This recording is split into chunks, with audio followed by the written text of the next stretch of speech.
Hola a todos, bienvenidos y bienvenidas a nuestro programa de debate político, tesis y antítesis. Como cada semana agradecemos su sintonía. Estamos ya aquí con la presencia de los asambleístas Virgilio Hernández y Luis Fernando Torres, con quienes profundizaremos sobre la Ley Orgánica de Tierras Rurales y Territorios Ancestrales, normativa que recientemente inició su primer debate en el Pleno de la Asamblea Nacional. Pasó ya el primer debate. Yo soy Belkis Sánchez y en los próximos 30 minutos estaré moderando este debate político. Recuerden que llegamos a ustedes gracias a la señal abierta de la Televisión Legislativa del Ecuador por los canales 42 en Quito, 22 en Guayaquil, 27 en la ciudad de Cuenca. También por la señal de la radio de la Asamblea Nacional. Nos pueden seguir por la web a través de envivo.asambleanacional.gov.es.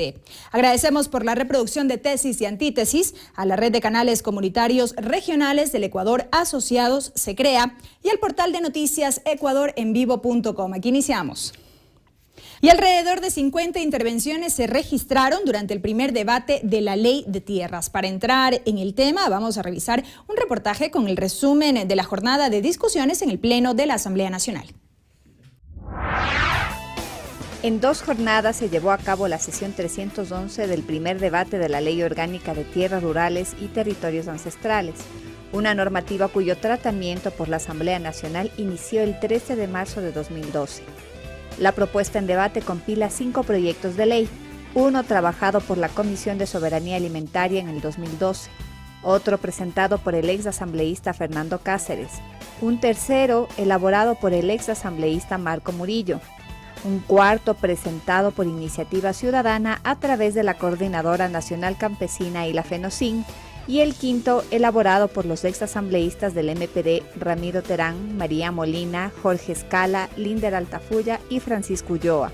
El proyecto debatido en el Pleno es el resultado de 1 año y medio de trabajo, cerca de 50 sesiones de la Comisión de Soberanía Alimentaria, 5 comisiones generales en territorio y 4 asambleas para discutir el primer borrador. A través del proyecto de ley se busca normar el uso y acceso a la tierra rural que deberá cumplir una función social y ambiental, regular la posesión, la propiedad, administración y redistribución de la tierra, como factor de producción propiciar un ambiente sustentable y equilibrado y otorgar seguridad jurídica a los titulares de derechos. Los puntos que durante la discusión plenaria generaron más polémica se relacionan con la Autoridad Agraria Nacional, la redistribución de las tierras y tierras públicas, el contrato administrativo agrario, el Fondo Nacional de Tierras y las reglas para la titulación de las tierras.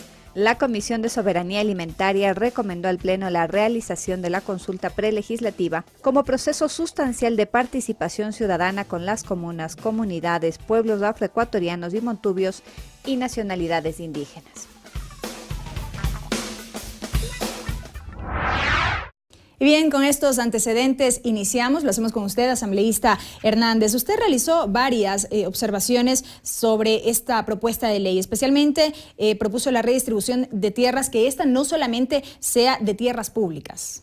Sí, bueno, en general yo creo que es importante señalar que estamos en un primer debate, que ha concluido el primer debate, que ahora luego del primer debate tendremos que ir al proceso de consulta prelegislativa y ahí obviamente que se tratarán los temas que pueden afectar a derechos colectivos, pero será una buena oportunidad para oír a los distintos actores que precisamente están planteando una mayor participación en el debate de la ley. Creo que hay que señalar que la tierra es el medio de vida y es el medio de producción más importante, es un elemento fundamental, estratégico del Estado. Y además, creo que es importante decir esto, en sociedades como la ecuatoriana, que no son sociedades desarrolladas industrialmente, la tierra ha cumplido un papel importante. Fue la tierra precisamente la que permitió la producción cacaotera, y con la producción cacaotera el crecimiento del capital comercial, después el crecimiento y la consolidación del capital bancario. Así es como se formaron también los grupos de poder en este país. Por lo tanto, es importante que sobre la tierra pueda haber también una perspectiva de redistribución. Esto es importante. Y obviamente, la ley que tenemos es una ley que tiene necesariamente que ser revisada. Es una norma que no se ajusta ni a los marcos constitucionales, ni tampoco a lo que en este momento se vive en el país. Más allá de que este proyecto recoge algunos elementos importantes. Yo en eso no quiero dejar de reiterar antes de ver también algunas de las observaciones que planteé y que he insistido. Pero algunas de las cosas importantes, vale decir en este primer momento, el tema de plantear que la tierra es una prioridad nacional, creo que es fundamental. El desarrollar también el Fondo Nacional de Tierras es un elemento importante. El regularizar la tierra también es un elemento que va a dar tranquilidad, va a dar seguridad jurídica a quienes han venido en posesión de la tierra. El reconocimiento de tierras ancestrales, el normar la situación de las comunas, el poder establecer una autoridad agraria. Todos estos son elementos positivos de la ley. Creo que hay que recoger lo que se dijo en el debate más lo que dicen los actores para ir mejorando también esta norma. Gracias, asambleísta Hernández. Asambleísta Torres. Respecto de este tema en particular, ¿qué criterio le merece el planteamiento de que la redistribución de tierras no sea solamente de las tierras públicas? ¿Es posible o, a su criterio, afectaría la propiedad privada? Bueno, en la presentación del proyecto para primer debate por parte del presidente de la comisión se mostraron algunas cifras. Se señaló, por ejemplo, que en el Ecuador existen 7.3 millones de hectáreas de uso agrícola. De ellas, 66% dedicadas a pastizales y tan solo el 34%, según esas cifras, sirven para producción eminentemente agrícola. Adicionalmente, se dijo que aquellas propiedades que tienen un área inferior a las 50 hectáreas corresponden al 48% de la superficie agrícola, pero solamente están allí, o más bien dicho, están allí el 93% de propietarios. En cambio, en propiedades con 50 hectáreas o más, uno encuentra tan solo al 6.2% de los propietarios. Con estos datos, básicamente el mensaje del presidente de la comisión y de quienes hacen la comisión fue que se necesita mejorar la productividad, el uso agrícola, si se quiere garantizar la seguridad alimentaria. Y entró, por supuesto, en debate el tema de la redistribución, no solamente de las propiedades públicas agrícolas, sino de las propiedades privadas. Inclusive se llegó a decir que en 1970 cada ecuatoriano, digamos, tenía 1.63 hectáreas cultivables. Actualmente ha bajado. Cada ecuatoriano tendría derecho a 0.43 hectáreas cultivables. 30 segundos. ¿Ello qué significa? Que el área cultivable baja, aumenta la población, existen gravísimos problemas de productividad. Me pregunto yo, con una redistribución masiva, no solamente de la propiedad pública agrícola, sino de la propiedad privada agrícola, ¿se va a lograr la seguridad alimentaria? ¿O simplemente se va a distribuir eventualmente tierra que ahora está en buen uso? Gracias. Asambleísta Hernández, brevemente su réplica para pasar a otro punto. Sí, a ver, es que el problema es efectivamente que la tierra esté en buen uso. Ese es el tema. Creo que aquí hay que cumplir la disposición de la Constitución. Hay que respetar aquella propiedad que cumpla tanto la función social como la función ambiental. Creo que esto es un elemento determinante. Además, que no es preocupación solo de esta Constitución ni solo de esta ley, que ya existe. De igual forma, las causales para la afectación, que ya están también determinadas en la ley vigente, tienen que aplicarse de manera adecuada y correcta. Ese es el tema. Efectivamente, se tiene 7 millones, porque esto también es un dato importante. A veces se habla de 12, incluso de más millones de hectáreas, pero en ese porcentaje se incluye, por ejemplo, los páramos, se incluye ecosistemas frágiles que no son aptos para la agricultura ni la ganadería. Estamos hablando de hectáreas útiles, más o menos 7.300.000, efectivamente. Y más allá del problema de la tenencia, que también puede haber, y en esos casos la ley tiene que establecer consideraciones claras. Sobre todo se trata de mirar cuando no se cumple la función social y ambiental. Ahí, por ejemplo, un tema importante es ver esto de los pastos, porque a veces lo de los pastos encubre una forma a través de la cual no se cultiva adecuadamente la tierra. En Manabí, por ejemplo, el promedio es una cabeza de ganado por 1.3 hectáreas. ¿Qué significa eso? Que es una forma de encubrimiento, de tenencia de la tierra que no está adecuadamente utilizada. Respecto del Fondo Nacional de Tierras, asambleísta, ¿esto permitirá conocer las tierras que están en manos del Estado y aquellas que están concentradas? Sí, sobre todo el fondo, lo que busca, el objetivo del fondo es intentar que los campesinos que no tienen tierra puedan tener tierra. Pero ahí hay un tema que tiene que ser analizado y tiene que mirarse. El fondo de tierra implica que la autoridad agraria tenga una función que no consta entre las actividades que puede realizar esta autoridad, que es el control también del mercado de tierra, para evitar la especulación de la tierra, para evitar que se pueda especular y de esa manera impedir el acceso a campesinos sin tierras. Este creo que es uno de los elementos más importantes, pero tiene que ir acompañado de una función que debe tener la autoridad agraria, que es el control del uso, el control del suelo de la tierra para evitar la especulación y de esta manera también impedir que puedan los campesinos acceder a la tierra. Se trata de que accedan, incluso los campesinos que no tienen los recursos para hacerlo. Gracias, asambleísta Hernández. Asambleísta Torres, en el debate usted cuestionó varios contratos que se prevén en la ley. ¿Podría explicarnos o ampliarnos más un poco sus observaciones en este sentido? Hay varias formas contractuales que se modifican dentro del proyecto de ley de tierras. Por ejemplo, el contrato de arrendamiento.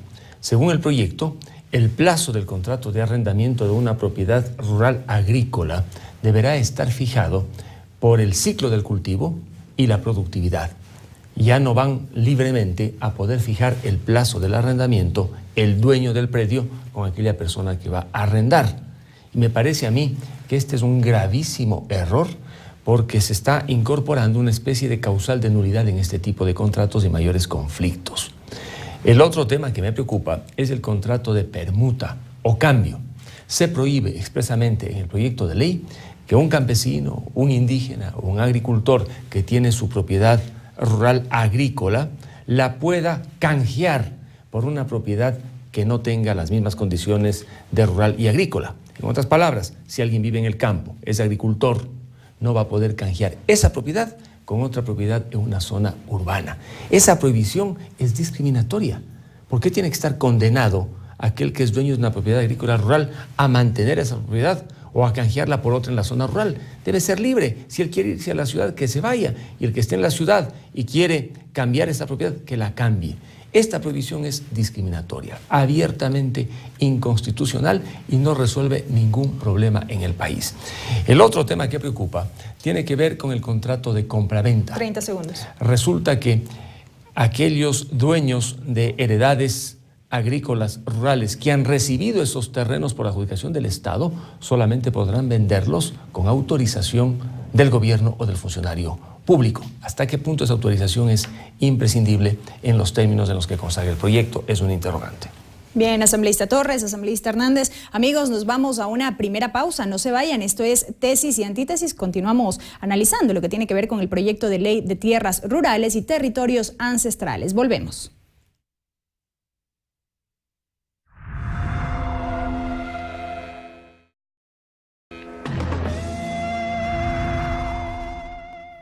Estamos de regreso, amigos, con Tesis y Antítesis. Recuerden que llegamos hasta ustedes gracias a la señal de la radio de la Asamblea Nacional y de la señal abierta de la televisión legislativa del Ecuador. También nos pueden encontrar en el portal de noticias ecuadorenvivo.com. Previo al primer debate del proyecto de ley de tierras, se efectuaron ruedas de prensa de organizaciones indígenas y campesinas. Los invitamos a revisar un extracto de sus demandas. El 20 de marzo del 2012 hemos ingresado, luego de la aprobación del Consejo Electoral, a manos del arquitecto Fernando Cordero, de ese entonces presidente de la Asamblea Nacional. ¿Qué ha pasado durante todo ese proceso del 20 de marzo del 2012 hasta hoy? La Asamblea Nacional, la Comisión de Soberanía Alimentaria, nos han mostrado las espaldas. Queremos dejar asentado esta desconformidad, siendo yo de gobierno. Desconforme estoy por las cosas que no se está tratando responsablemente. Han pasado los 180 días y por lo tanto exigimos que se pase a la ley como dice tal, para que sea vigente en este país la ley de iniciativa ciudadana por el Ministerio de la Ley. No vamos a parar hasta que se respete esas 44.000 firmas que acompañaron el proyecto de ley de tierras de la red agraria. No vamos a parar hasta que realmente la deuda agraria se pague con los sectores campesinos. Y esta vez, si la decisión va a hacer la consulta prelegislativa, debe ser consultados a los pueblos y nacionalidades indígenas y también a las comunidades, con todo el respeto del caso.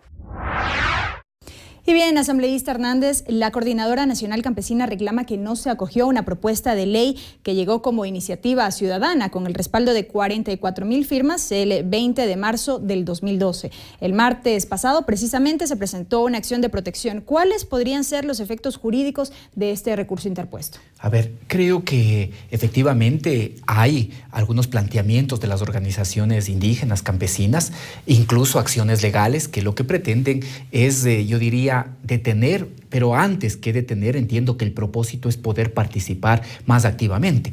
Decir que efectivamente ahora va, por un lado, a haber el proceso de consulta prelegislativa que pretende mirar todo lo relacionado con derechos colectivos. Por ejemplo, se está tratando lo que tiene que ver con tierras comunales, tierras comunitarias, territorios ancestrales. Todo eso tiene que ir a consulta prelegislativa, pero más allá de eso tiene que ser una oportunidad para discutir aquellos temas que le preocupan precisamente a los sectores indígenas y campesinos. Creo que no es el interés que se detenga el proyecto ni que se detenga el debate, sino sobre todo que puedan ser escuchados, que puedan ser incorporados. Hasta hoy ha existido una participación, pero seguramente siempre se puede tener posibilidades de acoger y de escuchar, de que puedan intervenir activamente en el debate. Pero sin embargo, desde la Comisión de Soberanía Alimentaria se ha manifestado que esta propuesta formó parte de los insumos que se acogieron para elaborar el proyecto de ley definitivo. No obstante, desde la Coordinadora Nacional Campesina se reclama que se cumplieron los plazos establecidos por la ley para dar trámite a esta propuesta y que por lo tanto inclusive se adelantaron a afirmar que debería entrar en vigencia por el Ministerio de la Ley. A ver, la Constitución es muy clara. La Constitución dice que debe tratarse y efectivamente el proyecto que presentaron se trató. Y además, adicionalmente, existieron otros proyectos, por eso el Consejo Administrativo de la Legislatura resolvió unificar los 5 proyectos, entre los cuales estaba de iniciativa ciudadana, para que pueda ser tratado. Es decir, el dar trámite no implica necesariamente dar paso a la aprobación de la propuesta como tal. Efectivamente, no podría la Asamblea de ninguna forma, no puede renunciar a su potestad y a su capacidad legislativa. Se da trámite, se recoge, obviamente, pero es la Asamblea la que tiene que recoger y que tramitar. Le vuelvo a señalar, yo quiero de alguna forma hacer eco de, por un lado, en la posición de la Asamblea, de poder escuchar, de poder recoger, pero también de las organizaciones, y que pueda sobre estos temas mirarse aquellos aspectos que son problemáticos. Uno de esos es el que tiene que ver con el tema de la productividad. Creo yo, y que la ley intenta, quizá esto es necesario profundizar mejor, pero intenta realizar una síntesis entre esta discusión productividad versus extensión. Porque efectivamente, y aquí creo que los miembros de la comisión tienen razón, no es lo mismo producir en una tierra que tiene agua, que tiene recursos tecnológicos, que puede tener incluso crédito, que es más fácil el acceso al mercado que en otras que no tienen esas condiciones. Gracias, asambleísta Hernández. Asambleísta Torres, ¿qué decir sobre este tema? Bueno, para cerrar el tema de los contratos, también establece el proyecto que la autoridad pública autorizará con prioridad la venta de un predio con un área inferior a la unidad productiva para que pueda ser comprado por el colindante. Yo no entiendo qué significa autorizar con prioridad. Esto va a generar una gran confusión, sabiendo que en el mercado de tierras no participan los grandes propietarios, generalmente participan los pequeños propietarios que tienen su heredad, donde viven, donde cultivan y la venden, la comercializan. Esta norma también me parece que está mal concebida. Y otro de los contratos que se incorpora en el proyecto es el contrato de administración productiva. Interesante, me parece una figura positiva porque va a permitir que una persona que tiene un predio agrícola y no lo puede trabajar, lo arriende con esta nueva fórmula contractual. El gran problema de esta figura que consta en el proyecto es que se establecen varios condicionamientos como equilibrio del contrato, que la persona que arrienda no pierda, que se garanticen ingresos, ganancias. Si se lo modifica, esta figura contractual podría ser muy útil para mejorar los niveles de productividad. En cuanto a lo demás, no nos olvidemos que se ha presentado inclusive estos días una acción constitucional por parte de una organización para suspender el trámite en la Asamblea.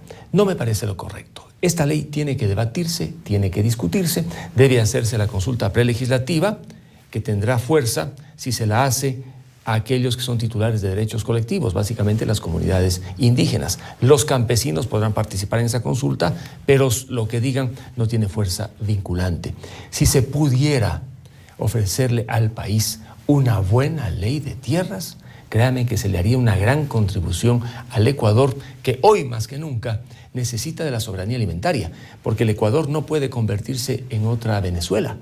Antes de la llegada de Chávez, los venezolanos descuidaron el agro, se dedicaron a vivir de los altísimos precios del barril de petróleo. Con Chávez y con Maduro colapsó completamente el sector agrícola y hoy Venezuela, un país rico con grandes extensiones, resulta que es importador de casi todos los productos básicos. Nuestro país, afortunadamente, no está como Venezuela. Y la ley de tierras, entonces, debe orientarse a ese gran objetivo de que logremos esa soberanía alimentaria, por lo menos producir para alimentarnos, importando, por supuesto, aquello que sea absolutamente necesario. Gracias, asambleísta Torres. Asambleísta Hernández, retomando los planteamientos de la Coordinadora Nacional Campesina, ellos dicen que esta ley beneficiaría a los agroexportadores. A ver, una pequeña réplica a Luis Fernando y luego también la respuesta a su pregunta. Creo que lo de Venezuela hay que entender en el contexto de un país que es productor y exportador de petróleo desde mediados del siglo anterior. Y entonces lo que pasó en esas sociedades es que se urbanizó y a pesar de las medidas que en el gobierno de Chávez se tomaron, es muy difícil, obviamente, que la gente retorne al campo. Eso es lo que pasa en las sociedades cuando las sociedades se van para las ciudades. No olvidemos que antes del gobierno de Chávez la dependencia de los productos importados de Venezuela era altísima. Ahora más bien esto ha disminuido, pero se dependía, el 80-90% de los productos que se consumían se dependía de importaciones. Entonces creo que hay que mirar en el contexto. Y precisamente lo que se está buscando, algunas de las disposiciones que están en la ley, es para evitar que nos pase eso, evitar que la gente salga del campo. Mejorar las condiciones de vida de la gente en el campo, impedir que se profundice el minifundio. Y si por lo tanto hay una persona que está vendiendo, la prioridad tiene que tener el colindante para que efectivamente no se dividan, no se faccionen más las unidades productivas, sino que éstas puedan irse consolidando. Esa es otra cosa importante. Lo mismo. Autorización por parte del Estado, si esa persona recibió tierras agrícolas, también esto es importante. Respecto del arrendamiento y de otras formas, habrá que perfeccionar estos contratos, pero en el arrendamiento yo creo que hay un tema que también tiene que mirarse. Veamos que algunas grandes empresas transnacionales ahora ya no compran tierra, lo que hacen es arrendar y a veces en esa figura de arrendamiento no se cuidan parámetros sociales y ambientales. Por lo tanto, esos arrendamientos también habrá que cuidar que no deterioren, por ejemplo, la calidad de los suelos y establecer algunos condicionamientos para esto. Creo yo que esta ley tiene efectivamente que mejorar. Hay temas vitales, hay temas como el de la redistribución, por ejemplo, que no puede solo ser a la tierra pública, porque entonces estaríamos restringiendo el ámbito de la ley, incluso menos a la ley que en este momento existe. Eso tiene que revisarse, tiene que mirarse, tiene que resolverse adecuadamente esta discusión entre aquello que es productivo, que es un objetivo de la ley, cómo incentivamos la producción, cómo mejoramos las condiciones de vida de los campesinos para que puedan quedarse efectivamente en el campo y al mismo tiempo discutir esto respecto de las extensiones. No es lo mismo una tierra con servicios que una tierra que no es lo mismo una tierra con agua que una tierra que no. Por lo tanto, no puede ser una medida general. Pero estos de los temas que tenemos que discutir, estos de los temas precisamente que están sujetos a debate. Por eso yo digo, no creo que se trate de parar la ley, sino de buscar que efectivamente la ley pueda debatirse y puedan incorporarse aquellas cosas que son razonables. Gracias, asambleísta Hernández. Su réplica, asambleísta Torres. Bueno, uno de los objetivos también de la ley, según lo que se señala en la exposición de motivos, es garantizar la seguridad de la propiedad en el agro. El presidente de la comisión, cuando intervino, dijo que las propiedades menores a 25 hectáreas en la sierra y en la costa, menores a 75 hectáreas, no serán objeto de afectaciones. Bueno, después de escuchar ello, a mí me han preguntado qué opino. Yo he dicho, pueden dormir tranquilos los campesinos, los agricultores de la sierra y de la costa que tengan menos de 25 hectáreas o menos de 75 hectáreas respectivamente. Pero aquellos que tienen más podrían ya dormir con los dos ojos cerrados difícilmente. Uno debería estar abierto porque el hecho de tener más de esa extensión no solamente que genera los impuestos que ahora se pagan sobre la tierra, sino posibilidades de afectación en el evento de que no se cumpla con la función social de la propiedad o la función ambiental y otras causales bastante discrecionales que se encuentran en la propia ley. Si se va a incorporar el tema de la redistribución también de las propiedades privadas, entiéndase, superiores a 25 hectáreas en la sierra o a 75 hectáreas en la costa, lo que a mí me preocupa es que se incorpore un elemento adicional de inseguridad. En el Ecuador deberíamos preocupar que existan grandes extensiones y que éstas sean productivas, estén cultivadas, se respeten, por supuesto, los parámetros ambientales, pero que generen empleo, generen trabajo. Si, como ha dicho Virgilio, se quiere evitar el minifundio, ¿por qué se va a restringir la existencia de grandes propiedades debidamente aprovechadas bajo parámetros ambientales? Y por supuesto demostrando que la propiedad cumple su función social. Eso me preocupa muchísimo porque sería otro elemento de inseguridad que se incorporaría y que prácticamente detendría la inversión en el agro. En el agro se necesitan recursos, pero hay otro tema que también está en la ley. A los municipios se les recortan competencias en cuanto a autorizaciones de lotizaciones y urbanizaciones en zonas rurales, entiendo yo, agrícolas, no en cualquier zona rural, sino en la zona rural agrícola. Me parece la propuesta interesante, sobre todo para frenar, digamos, acciones de una serie de autoridades seccionales que no ven el crecimiento urbano y el crecimiento agrícola, sino los intereses económicos. Pero esa limitación de competencias sí es preocupante. La redacción tiene que cambiar, porque la Constitución no permite una restricción de esta naturaleza. Pero lo que sí se debe cortar es el abuso que se ha cometido en algunos cantones cuando consejos y alcaldes autorizan pues que desaparezcan zonas de producción agrícola per se. Gracias, asambleísta Torres. Amigos, esto es Tesis y Antítesis y el debate de esta semana sobre la Ley de Tierras Rurales y Territorios Ancestrales. Es momento de ir a una breve pausa, pero al volver estaremos ya con el bloque final de este programa y las conclusiones por parte de los legisladores. Regresamos.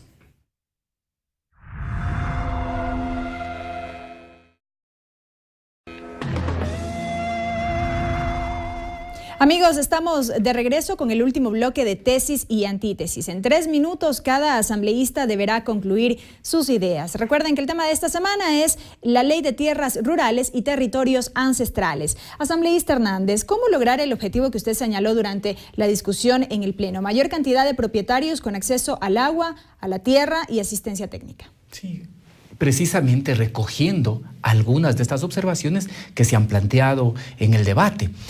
No quisiera dejar de contestar a Luis Fernando algunos de los temas. Yo estoy de acuerdo en que se proteja la propiedad menor a 25 hectáreas en la sierra y en la costa menor a 75, siempre y cuando cumpla la función social y ambiental, es decir, y sobre todo que sea cultivada por organizaciones de la economía popular solidaria y de igual forma por quienes se dedican a la agricultura familiar.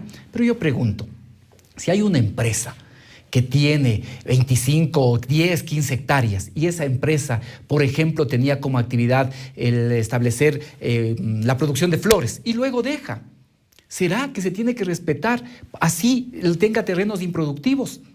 Yo creo que no. Me parece que esta tiene que restringirse básicamente para organizaciones y para todos aquellos que desarrollan agricultura familiar. Pero las empresas que tienen como finalidad, como fin social producir, si no producen, creo yo que habría que aplicar las causales que están en la ley. A mí me parece eso importante. No puede haber, en este sentido, que se excusen en que como es menor a 25 hectáreas dejamos de producir. Lo mismo creo yo que hay que mirar con atención y parte de las responsabilidades de la autoridad agraria tiene que ser mirar que cumplan la función social, por ejemplo, y no encubran a través del sembrío de pastizales la no producción de tierras que sean aptas para la agricultura. Creo que esto también es un elemento importante que tenemos que considerar.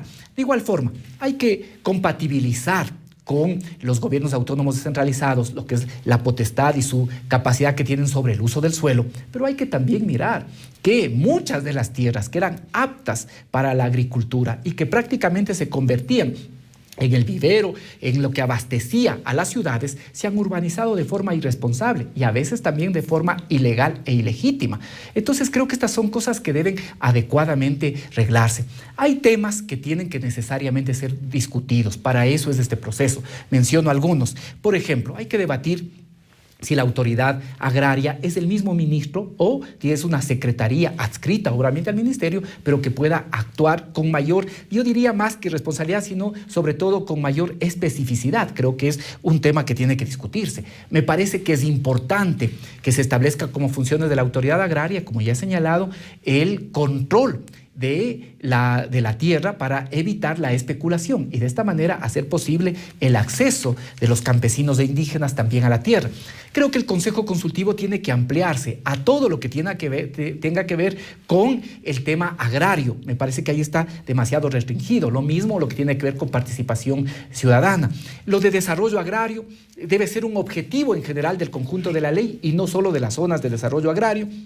Me parece que el tema de regularización hay que mirar que ahí hay un tema central. La mayor parte de campesinos indígenas poseen la tierra, pero no tienen el título. Por lo tanto, restringir esto solo a las tierras públicas puede efectivamente impedir que se cumpla un adecuado papel. Creo que hay que buscar los mecanismos, crear las formas de partición administrativa, de expropiación especial para poder permitir la legalización y la regularización de la mayor cantidad de propietarios. Hay que entregarle los títulos a la gente que ha venido poseyendo esos territorios. Lo mismo, hay que resolver los temas de las comunas, hay que resolver lo de territorios ancestrales. Hay que mirar y ver, sobre todo, cómo se mejora esto de las formas de propiedad. Hay una división entre propiedad estatal y pública. No creo que no es adecuada. Hay que mejorar la ley y creo, sin duda, que hay que encontrar una buena ley para cumplir este objetivo de redistribuir, de mejorar las condiciones de vida de los campesinos y, obviamente, también de procurar la soberanía alimentaria para el Ecuador. Gracias, asambleísta Hernández. Asambleísta Torres, sus conclusiones. Bueno, si se va a abrir el camino para que se afecten propiedades menores a 25 hectáreas en la sierra o menores a 75 hectáreas en la costa por razones de función social o función ambiental. ¿Qué sentido tendría hacer esta distinción, Virgilio, si la idea precisamente es la de que esas propiedades menores a 25 hectáreas y a 75 hectáreas estén, digamos, amparadas por el escudo del derecho a la propiedad de sus dueños y no puedan ser objeto de este tipo de afectaciones? El caso que tú planteas, indudablemente que es un caso dramático, una empresa que explota y luego deja completamente abandonado. Pues esa es, digamos, la excepción. Pero si incorporamos mayores elementos, mi preocupación es la de que se introduzcan, digamos, inseguridades para aquellos que compran la tierra en esas extensiones menores a 25 y menores a 75 hectáreas. Ahora, en el tema de las causales por las que se puede afectar la tierra, digamos, en el caso de que no cumpla la función social, en el artículo 10 se establecen algunas que son, a mi modo de ver, bastante discrecionales. Por ejemplo, se dice que debería mantener la propiedad al menos los promedios mínimos de producción fijados por la Autoridad Agraria Nacional. Bueno, ¿y cómo va a fijar estos promedios la Autoridad Agraria Nacional? Cuando muchas veces la producción está sujeta también a la demanda. En el caso, por ejemplo, la producción de papas en la sierra. A veces, sobreproducción por errores de los propios productores, que ven que uno produjo las papas, obtuvo una buena ganancia, los demás quieren producir igual, producen, van al mercado y los precios caen completamente. El mercado tiene que jugar aquí un papel importante y no puede la autoridad agraria convertirse en una entidad dirigista, especialmente para fijar una de las causales de afectación por incumplimiento de la función social. En el caso, por ejemplo, de la función ambiental, existe una causal. Si no se respetan los derechos de la naturaleza, podría ser objeto de afectación esa propiedad, dice el artículo 11. ¿Qué se entiende por derechos de la naturaleza? Hasta ahora no hay acuerdo, no está definida ni siquiera la titularidad de esos derechos. ¿Quién ejerce? Es un tema absolutamente subjetivo. Pero hay otra causal que me parece que está bien. Dice, por ejemplo, que se mantenga al menos el 10% del área del predio de alguna manera forestada. Esa es una buena iniciativa. Ojalá podamos con esta ley de tierra, sin llegar a extremos, sin llegar a desincentivar a los que invierten en el área agrícola, a darle sostenibilidad a la producción agrícola. Cuando uno circula en la provincia de Pichincha y en otras provincias de la sierra ecuatoriana, encuentra que áreas ganaderas, agrícolas, hoy están convertidas en parques industriales. Claro, es mejor negocio tener el parque industrial, pero esas zonas ganaderas, agrícolas, completamente desaparecidas. ¿Lograremos, me pregunto yo, con esta ley mantener esas ganaderías, mantener esas producciones agrícolas en pie, o colapsaremos ante, digamos, en este caso, pues del afán crematístico de los que legítimamente quieren, a través de una industria, ganar más? Gracias, asambleísta Torres, asambleísta Hernández, por sus criterios. Amigos, ustedes han escuchado el debate por parte de los legisladores en torno al proyecto de ley de tierras rurales y territorios ancestrales. Un proyecto de ley que ya pasó su primera discusión en el Pleno de la Asamblea Nacional. Recuerden que aquí en Tesis y Antítesis, la síntesis les corresponde a ustedes. El video de este debate lo pueden encontrar en nuestro canal de YouTube y en la página de Facebook del programa Tesis y Antítesis. Agradecemos por la reproducción del programa, la red de canales comunitarios regionales del Ecuador asociados se crea y el portal de noticias ecuadorenvivo.com. Hasta la próxima semana.